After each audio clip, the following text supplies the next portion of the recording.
Hi everyone, this is GL1 and welcome to the director-writer commentary for Jurassic Jungle Island Adventure.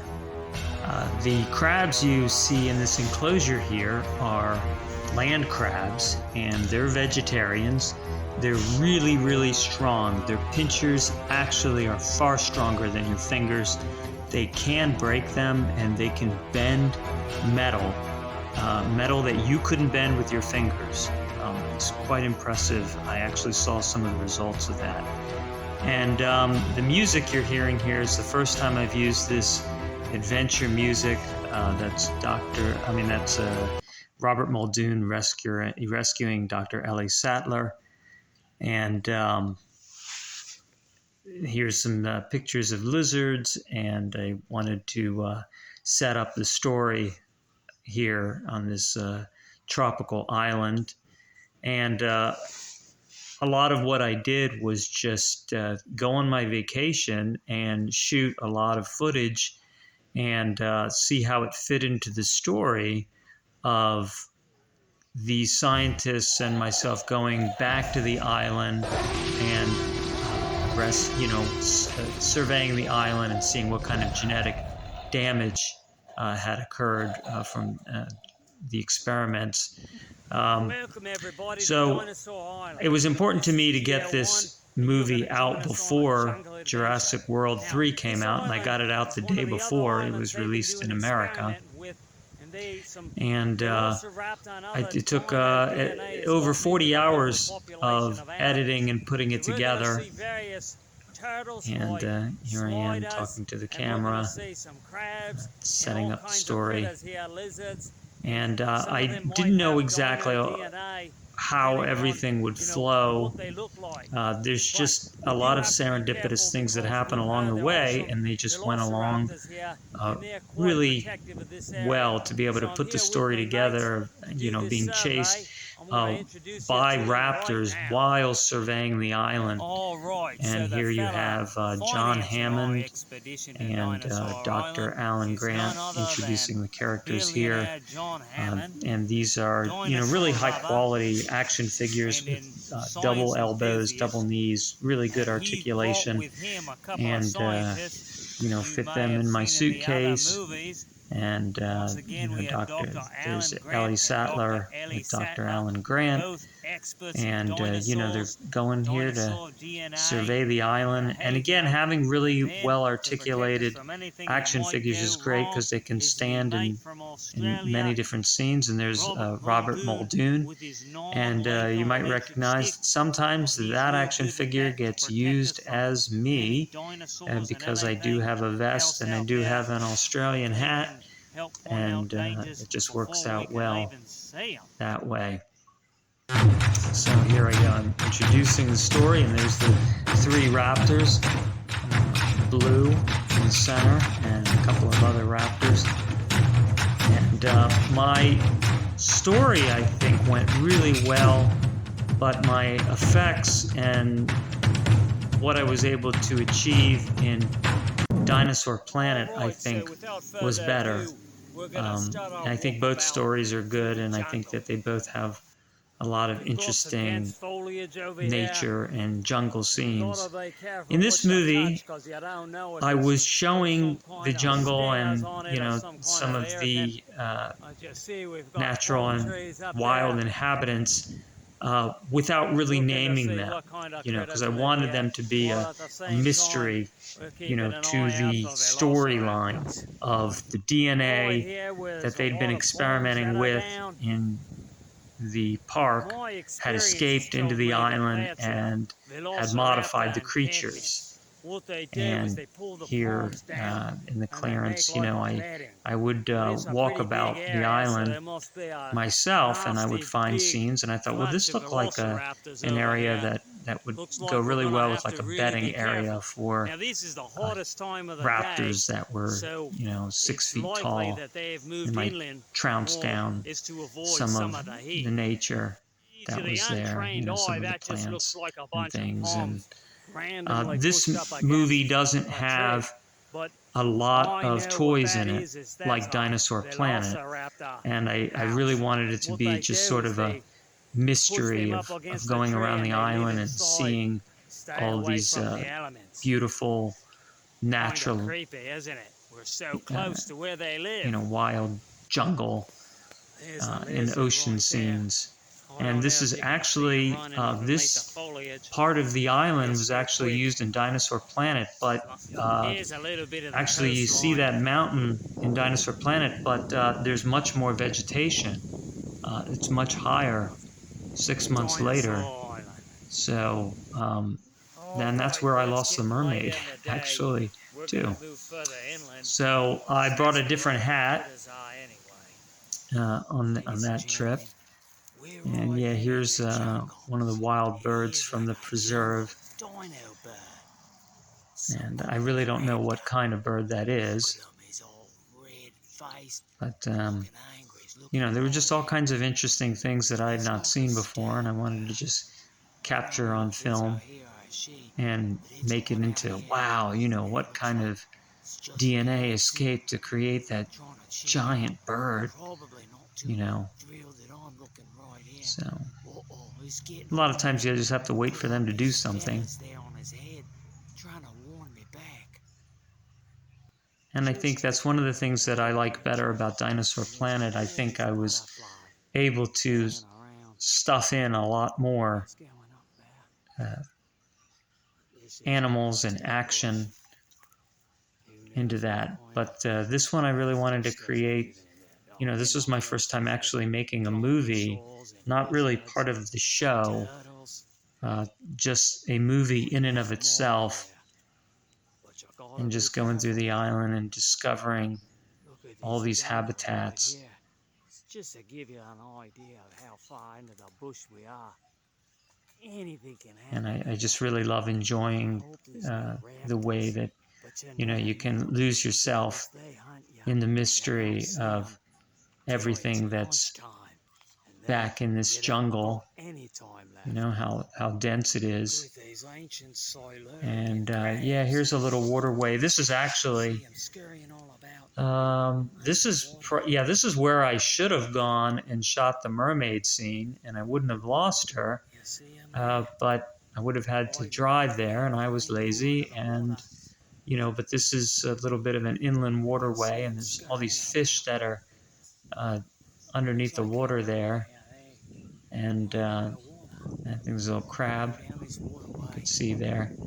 But yeah, this would have been, I wouldn't have lost the mermaid. And there you see something, I think that was a lizard jumping off the tree into the water. If you look real careful in that last video, you can see something leap in the water. There's a big splash.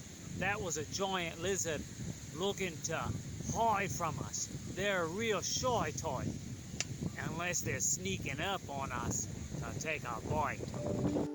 Look at the size of that. There's another one of those slider turtles. Oh, he looks like he's about. And there's my finger getting in the way. That's a bigger turtle than we saw on Dinosaur Planet, but it's the same kind. It's a kind of slider. And they're kind of like painted turtles. They're semi-aquatic. 6 feet long, weighing 2,000 pounds.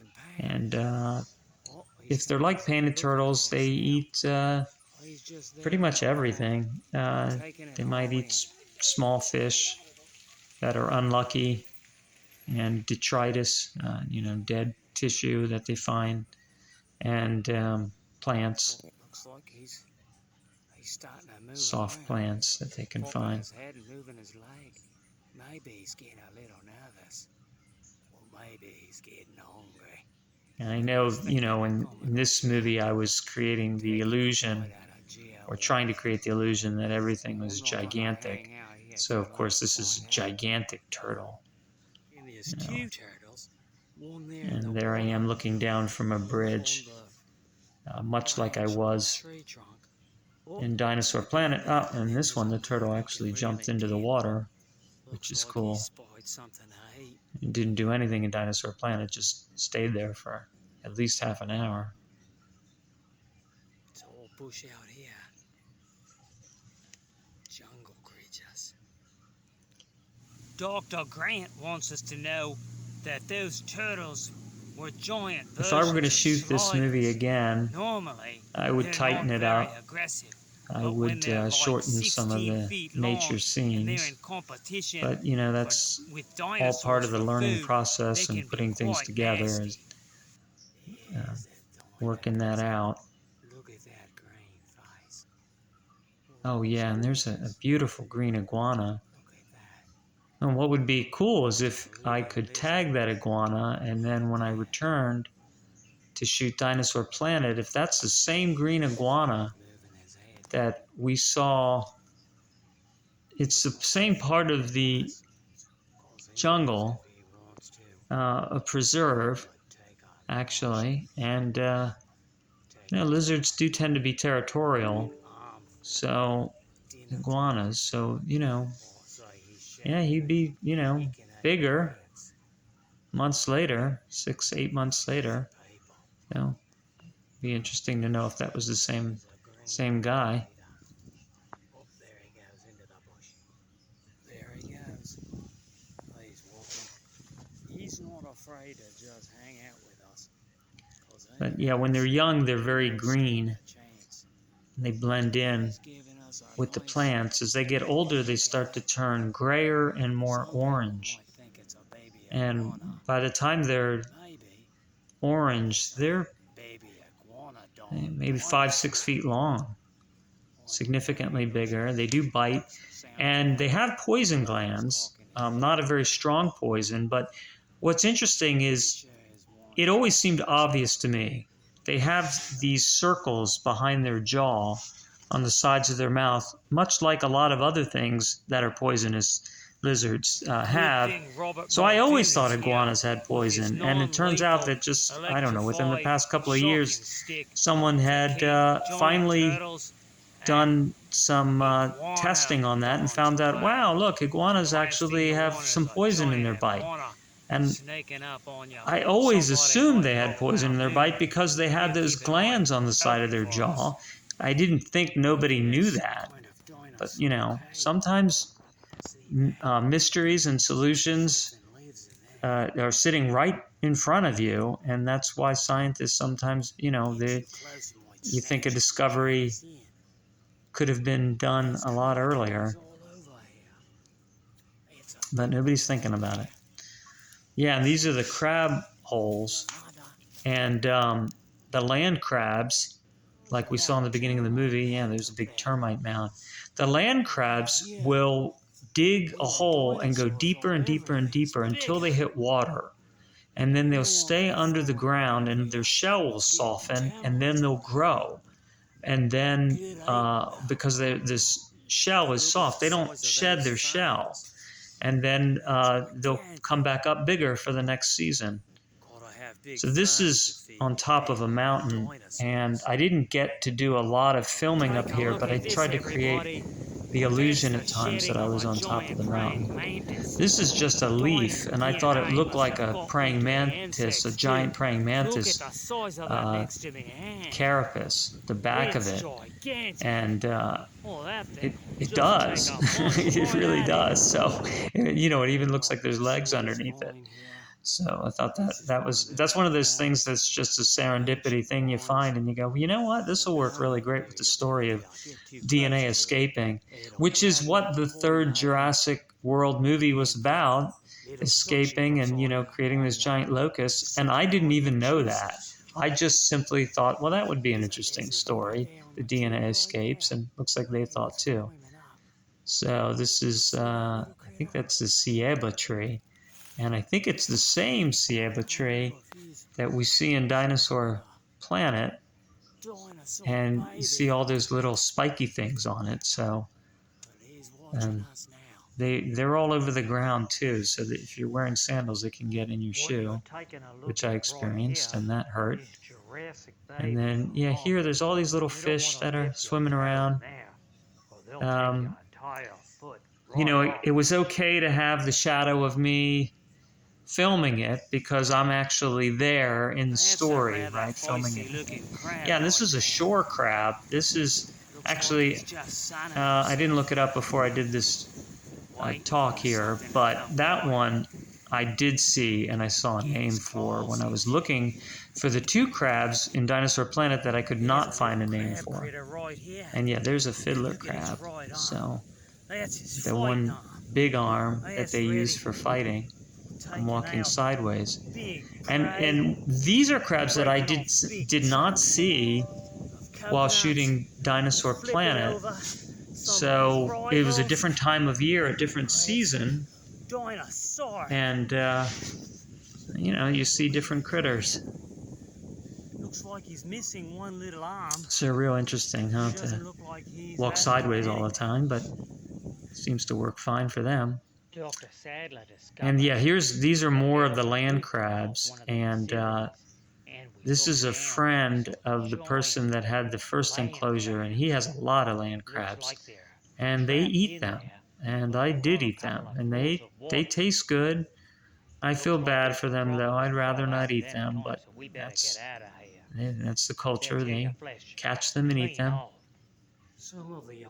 So this is a tunnel system in a fort, and again, not something I expected to find, but I was like, wow, this is really cool. And for the first time I used footstep sound effects, and I reversed direction with the film to make it like I'm going in and then I'm coming out. And that was a whole nother kind of editing process I hadn't done. I slowed the speed down. I used the sound effects of a dinosaur roaring, you know, that there's something up ahead. And, you know, some people that I talked to that did see this thought that, you know, it was very effective. They really were actually a little nervous about what was around the corner. But it was great. There were people also in this fort, and I had to film it, you know, really quickly, and hopefully nobody was around, you know, and just it worked out great that I was able to do that. And yeah, here I sped up the film and sped up the footsteps, and that was a first for me too. So that was neat. And there's just all kinds of cool things I could use this fort, you know, for, as if it was part of the, you know, scientists' laboratory, you know, that they built this laboratory, and you know, they had an observation area over the ocean, and but I really just wanted to show the beautiful scenery.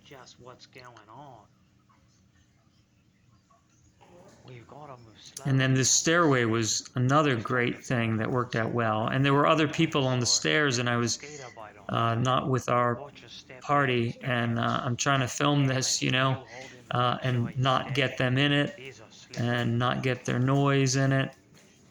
And I didn't have as many tricks then either, like how to mute sound and then record over it like that. It wasn't as good at that then. Why all this facility's been abandoned?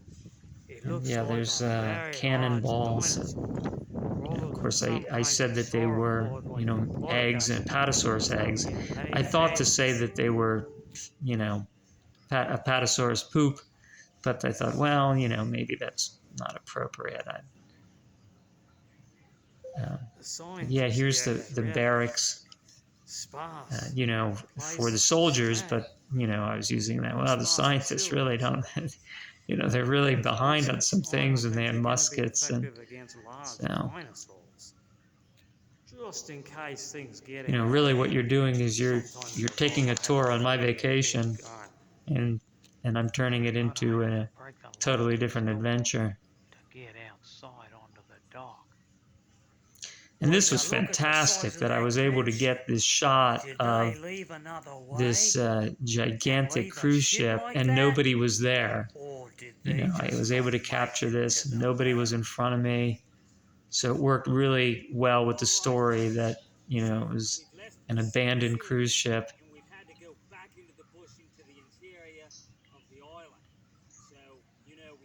Scary things inside that facility, but now we're going to see what other kinds of dino critters. So, you know, I always have an Australian accent when I'm out in the bush, and just something that happens.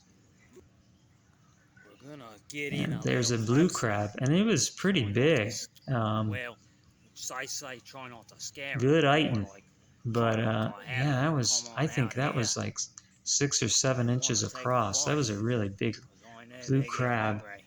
And that was Look at him in there, the he's same just slipping preserve through the water.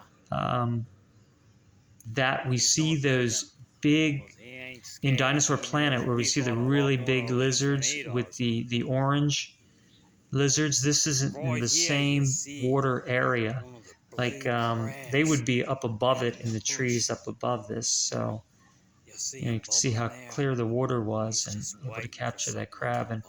looks like he's filter All feeding. he You know, uses you see the pinchers, water moving, and he's just and that's how they grabbing and eat. They dragging under. pull the water Normally towards these them and they crabs are filter much it, and they eat smaller, the but the dino little DNA's got in here, algae, and and he must be sure they like get all kinds of 2 or 3 feet little plankton. across.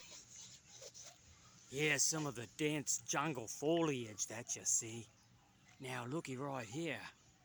Now there's a broken branch. That was probably made by some kind of big dinosaur. Maybe a You know, some T-Rex or a hurricanes had Gigantosaurus. done damage You to never know out palm here on this trees and island. on the island. Hear So those sounds? you know, sometimes that's Exotic things birds, that are in dinosaur not good warbles. shape because of that. But what there is a lot of that we're going to be seeing in a bit is termite mounds on the trees, which Yeah, I some of the mentioned in swampy Dinosaur Planet. areas. There were not anywhere near as many termite Maybe we mounds. can catch something trying to get a And drink. I don't know if that's because of the season or because of more hurricanes Just just look at how taking them dense out. that is. But they build really fast. They were able to repair, like I said in Dinosaur Planet, if you See, puncture there's a part big of river their behind us, mound, they can fix it behind the within foliage. hours. So it seems to me, because there's, I think, millions of termites that build these mounds, they're able to build them quickly if they get destroyed. I don't know where they go, if Just they go careful if you don't underground and mind turning your wait phone out off the so it doesn't storm and beep. then come out, or where they go, if there's, you know, or they just die. And then there's just always enough that survive, and Yeah, then here's an abandoned they dog. possibly, you know, the population of the mound Yeah, the is always scientists would go creating queens, and then different out queens there go by out the and river start their own nest. on the boats. So in, you know, Jurassic Jungle Island Probably Adventure, it was feeding all the right to dinosaurs. show docks and all kinds of, you know, cement structures and things, because we're on an island that was inhabited by scientists. There's a Even small though it was the lake. same island in Dinosaur Planet, I had to try really hard not to shoot anything that looked human made. You never know, we However, might there see was that something one scene quite with the green fast. iguana where, you know, I did shoot that There's cement, a real it waiting looked like a game out dam. here. But it just, the iguana scene was so great, and you know, I made an exception there. I broke the fourth wall. So, There's a lizard right here. Now look at that stripe down his back. and That's not both like times I shot these movies, I filmed the plant that you touch like and he has some moves. kind of raptor And I know I DNA forgot to put it in on his Dinosaur Planet, hands, and I just think I like forgot to our put it in this hands. too. But I've got to use that, and I will. It's really neat. Oh, he's turning his They head, have like these trying to get a better look at us. very, like these fronds that, He's like sort pretty of like small, wings, a whole maybe bunch of about them that go out from the 3 or 4 stem, feet and long. when you touch them, So they there's immediately mother lumpy close. around. It's really neat to see them do that. And then, you know, if you leave them alone, gradually they'll open back up. Over here's a couple of little baby See, that's, I lizards. remember now, there's like a little, He's yeah, there's a moving right lizard. towards us. You see that? He's looking right at us. He's real curious. And then I saw one on the tree. But this I got better lizard footage, I think, see in if we can Dinosaur zoom Planet. in I on was just with, well, one, I had a better camera, and just better at shooting, I think. Although in this movie, I got that really long, well, you're going to see some really long scenes of right here on an Jungle iguana Island. that There's a was lot pretty of big, and strong I got storms. close to. And that was really neat. It wrecked some of the ducks. Yeah, this is the Oh, same these kind of are lizard those that, you know, jungle ducks. I think there's only really that I saw 3 different kinds of lizards on this island. we've got another termite mound up in the tree. Yeah, there's a termite mound. There were a number of termite mounds on this path that I was walking, and like just many, I don't know, 6 or 7. And there was only one that I saw this time in the same area. Sometimes there were some really great sounds that the animals would make, birds, and very tropical and ancient sounds, but trying to always capture them is very difficult, because you don't want to just run the camera shooting nothing and waiting for the sounds. Everybody, take a look at this termite. But yeah, that's a big termite mound. And in this mound, I didn't know that they were so soft, so I touched it very softly and punctured it. And I thought it would be hard, so I punctured it accidentally, and then immediately the termites came out, and I felt really bad. And then I walked ahead and found that lizard, and then when I came back, you could see the termites, just running out of there. And when I came back, there was a lizard that was just lapping up the termites. I had created a meal for him, which made me feel even worse.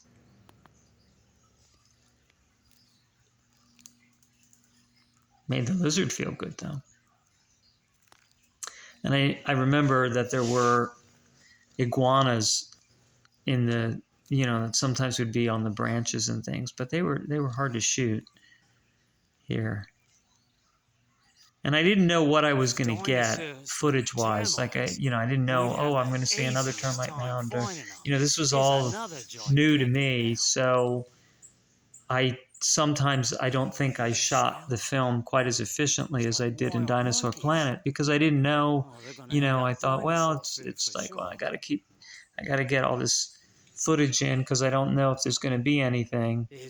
Now, I had guessed many years ago, I was in the Bahamas on a research trip, and doing some research on Gambusia mani fish. It's a mosquito fish.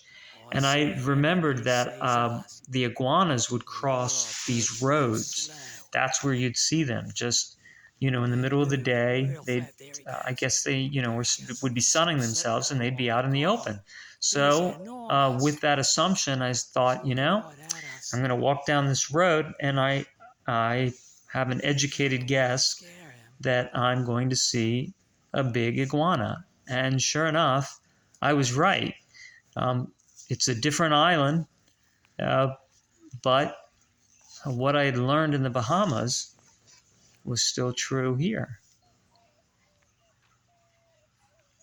Those Gambusia mani mosquito fish actually were brought to New York and put in some ponds to help clean up the mosquitoes when, there's all these mosquito-borne illnesses that have popped up within the past few years.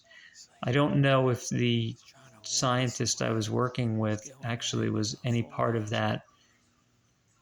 That would have been cool, though, that he'd been doing all this research on these fish, and we were going out there and we were studying them and studying their populations, and, what kind of habitats they inhabited. And so he could have been part of that. But they eat mosquito eggs and mosquito larvae, so they're good at keeping down the, encephalitis diseases and that mosquitoes pass on. So I think, if I remember correctly, I'd seen an iguana move through here, and I'm like, well, maybe I can capture him.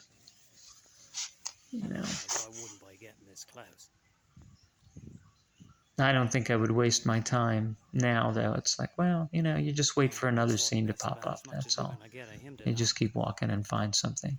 There's some big Gretasauruses. But, you know, of course, those were just egrets, but in Dinosaur Island, they were pterodactyls. You know? I mean, Jurassic Jungle Island Adventure. Yeah. They've got to watch out for pterodactyls because those are their favorite food.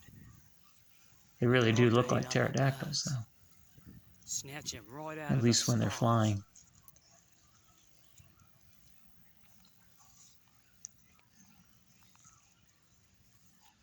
There's something popping up and down in the water there. And there would be all these fish jumping, and it was just tough to capture them.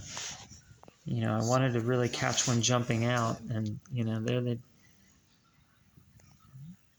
jump out. I didn't see any, though, this time around. Again, you know, that was 6 months later, different season. Maybe they behave differently. The temperature is cooler on the island now by about 15 degrees, I'd say, on average. So maybe that's just enough to slow down the activity of those fish, and maybe their food is not as available. Yeah, see that jumping out? Oh, it's getting closer.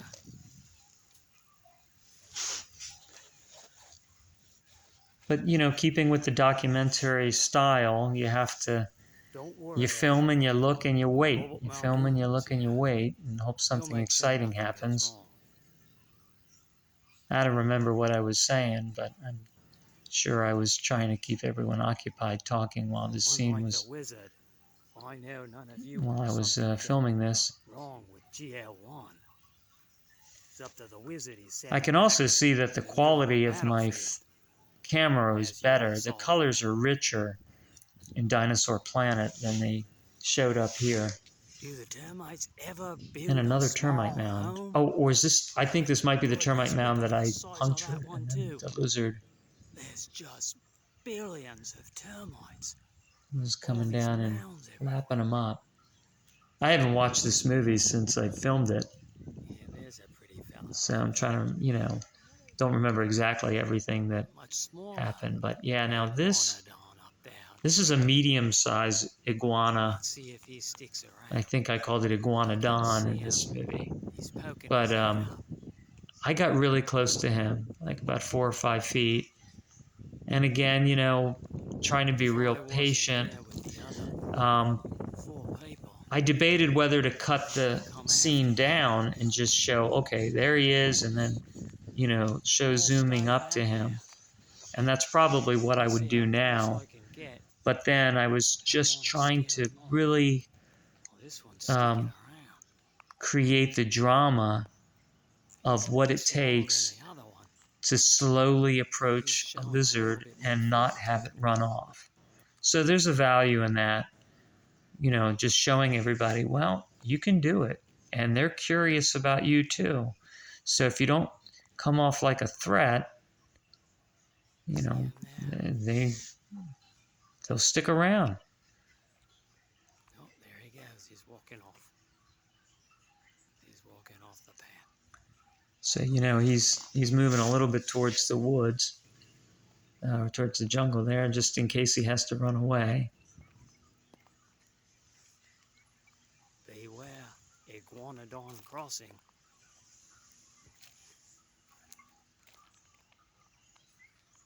Oh, he's still staying there. Let's keep trying to get closer.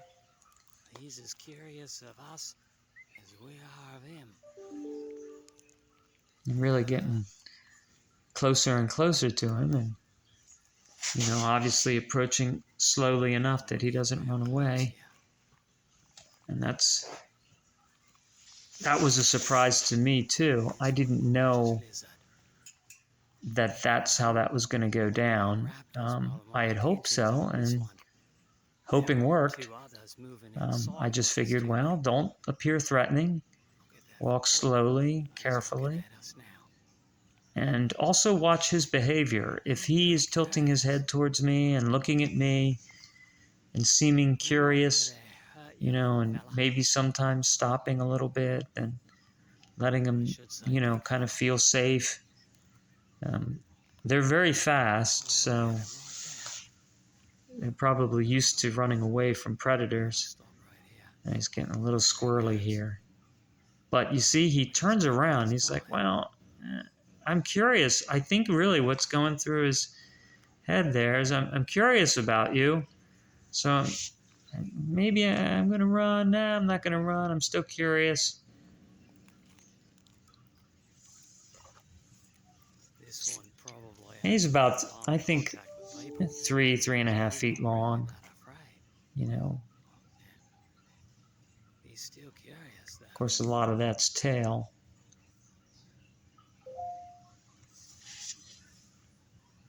No, I wish I had something to give him to eat.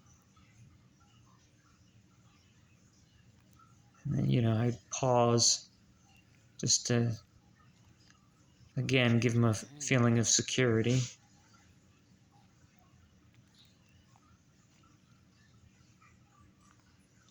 I also thought that if I seem more visible, you know, if I went behind him, it might be like I'm going to chase him. But if I go to the side of him where he can see me, then maybe he'll realize I'm not a threat. I don't know what goes through their minds, but it seemed to work because I got really close to him. And I was about 4 or 5 feet away at this point. So it wasn't really just zooming the lens. I really got close to him.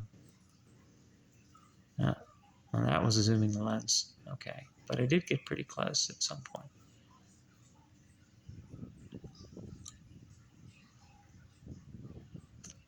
We're so lucky to be this close. I think actually a bigger lizard would have run away sooner because they're just more wary. You know, maybe they know more what people are about. Hunting them and eating them. I don't know.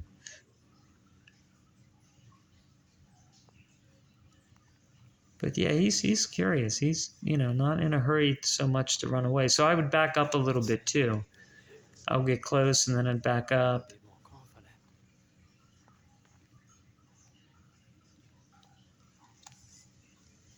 That's something I often do when I'm approaching wildlife is approach and then back up, approach and back up. And then that way they feel like, okay, well, if I were a predator, I wouldn't be backing up. So this is where I got real close. Okay.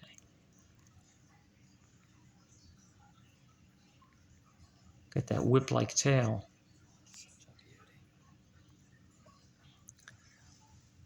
Yeah, and that was, I think he's almost had enough.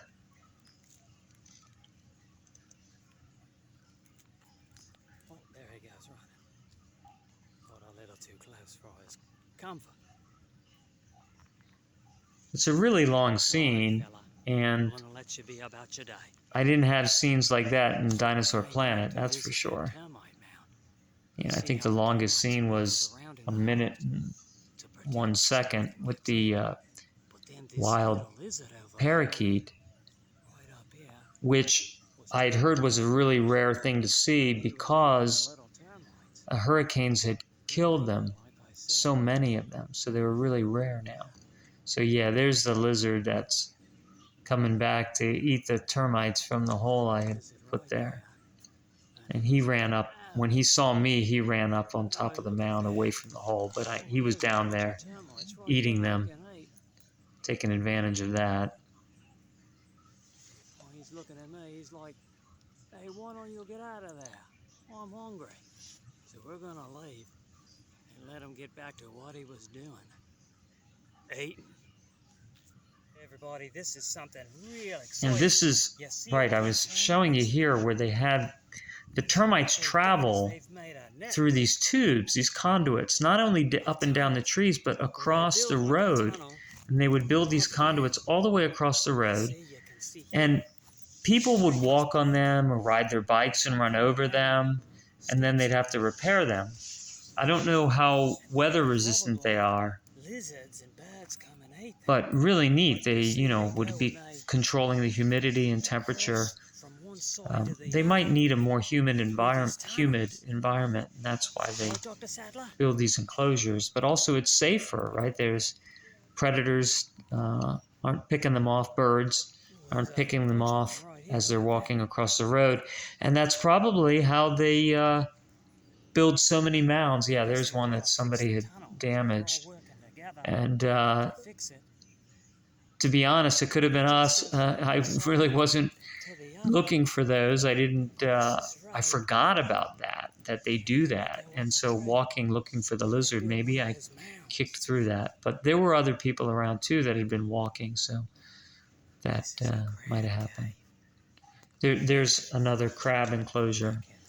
Now this is not the time of the year where they're going to bury themselves so that they can grow, but that's the time. What they'll do is they'll just go in there, during the hotter parts of the day, and then they come out at night, in the cooler parts of the, morning. Ah, there's the crab inside there. Yeah, because it's close to 100 degrees, but they would come out, in dusk and dawn during the evening to eat. This is a lot more than just Mr. Hammond counted on, but beautiful setting sun. There's the top of the volcano. Volcanic mountain. There's a lot of volcanic mountains. That's what's so fascinating about islands is, you have, a shore, unlike, a coast, like the East Coast or West Coast, but you have a beach, and then right near it you have mountains. It's just so amazing. So you have these environments. Sometimes you have a desert on the other side of the mountain, because as the atmosphere moves up the mountain, it drops a lot of rain on the mountain and becomes a rainforest, and then you have the leeward side of the mountain that's dry and becomes more, gets some desertification. So you have, ocean, beach, mountain, desertification, rainforest, all right there.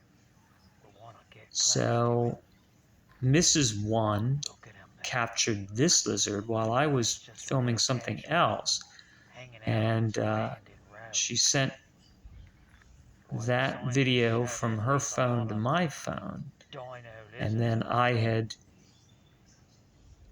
put footsteps in the scene. I had gotten non-copywritten footstep sound effects and put that in the scene and talked over the film as if I had filmed this. But that's a big lizard. That's a really big one. But it's not orange. I don't think it's orange. I think it's gray. So I think the orange ones are the biggest. But it could be that I don't remember correctly. Maybe maybe he did have some on Now we've made time. a rather extensive survey of the island, and now we've made it And back then to this is, one of the looking remaining down from facilities. the We're gonna fort. have to go down there to the beach. And, make our way to another the thing that extraction was point. fun to do with this is the first time Take a filming look at that a lot of beach. things out of order It's hard and to then putting them believe in it. an order that created a story. Could be harboring Like such there's a scene where danger, I'm just out at the beach, like Megalodon, and these people fly over with those parasails, motorized parasails, and I had no idea I would see that. And then I thought, that's a great thing to stick in towards the end of the movie, that's the rescue team, that's going to take us off the island. And then they just whizzed right by us and missed us, which I thought was funny to include that. But that's one of those serendipitous things that I'm not expecting to happen. It happens, and it helps tell a different story. Like this I filmed when we saw that red crab. I filmed this like days before I put this in the film.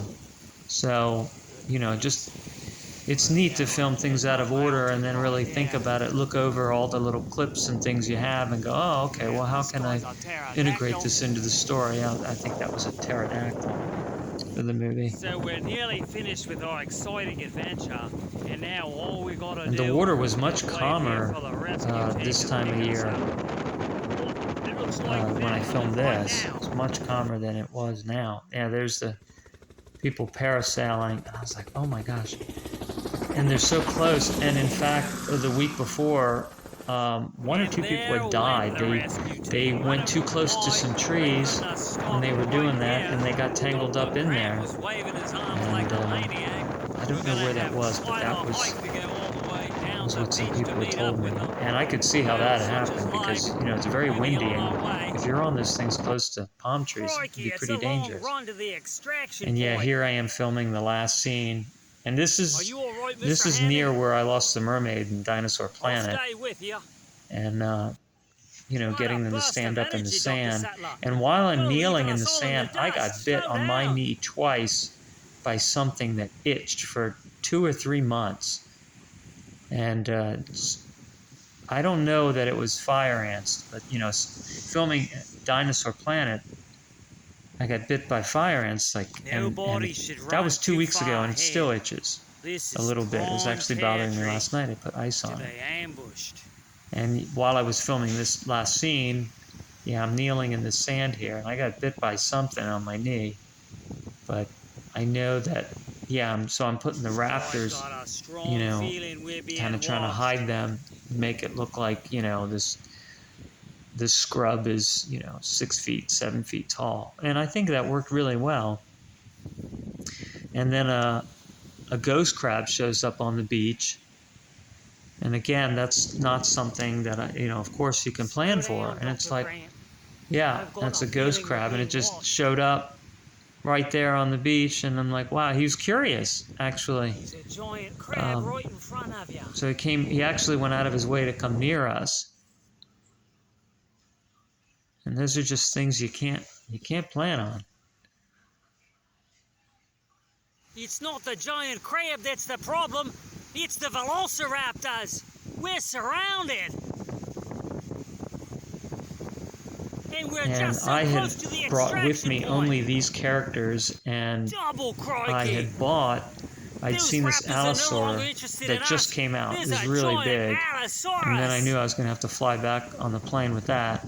But I'm like, you know what? I want to buy that allosaur and then put that in the end of the movie, and you know, and that scares off the raptors and really isn't interested in us. And again, that allosaur had just come out in the toy line, the Jurassic World toy line, and it just, again, oh, that's right, he took an egg, it wanted an egg, and we gave him back the egg. And then serendipitously, you know, I was able to use the allosaur to finish the movie in a more interesting way than what I had previously planned.